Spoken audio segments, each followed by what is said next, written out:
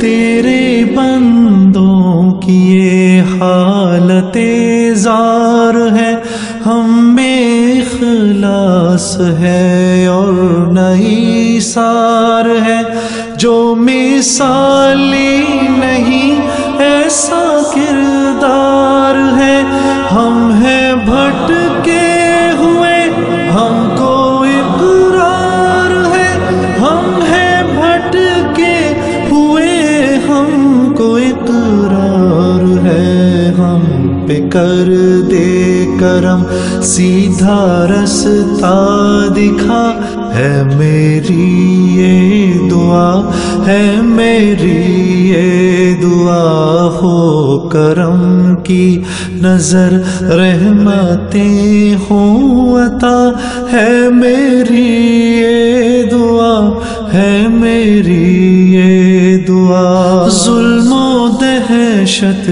سے مولا بچا لے ہمیں، ہے مصیبت میں مالک نکالے ہمیں، پستیوں میں گرے اٹھا لے ہمیں، کون تیرے سوا اب سنبھالے ہمیں، کون تیرے سوا اب سنبھالے ہمیں، تیری رحمت کا ہے ہر گھڑی آسرا، ہے میری یہ دعا، ہے میری یہ دعا، ہو کرم کی نظر رحمتیں ہوں عطا، ہے میری یہ دعا،